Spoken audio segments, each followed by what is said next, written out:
Ako po ay si Marivic Seveliha, 53 years old, working as financial advisor.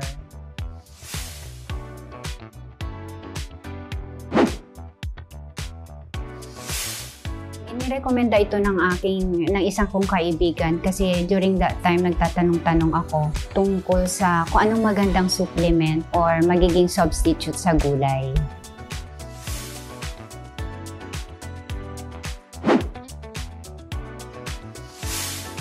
During that time, gusto ko kasing maging vegetarian.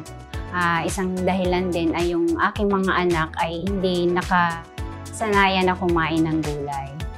May family history kami, no, yung tulad ng nanay ko ay may leukemia siya.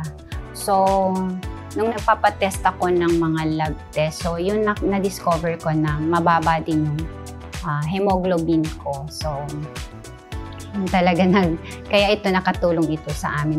Nag-normalize yung hemoglobin ko nung inumpisahan itong gamitin.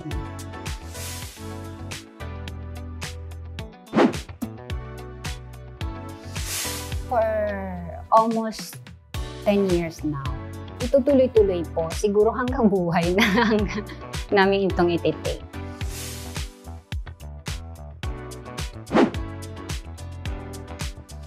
Tinitake ito ng aming pamilya every first meal. First meal kasi nag-intermittent diet kaming lahat.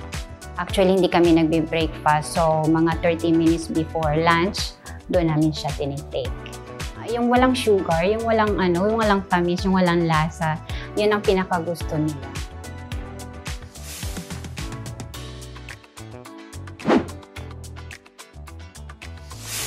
I can recommend this to everyone. Dapat po nila itong i-take kasi ang wheatgrass na na-research ko din ito ay mayaman sa vitaminan A, C, E, iron, magnesium, calcium at amino acid. Sa palagay ko kahit may sakit o wala o kahit na healthy ka, kailangan mo itong i-consider talaga na i-take everyday kasi talagang maganda yung effect nito sa katawan ng tao. Makikita ito sa mga blood test mo kung may problema. It's easy to get healthy with Easy Famax Wheatgrass.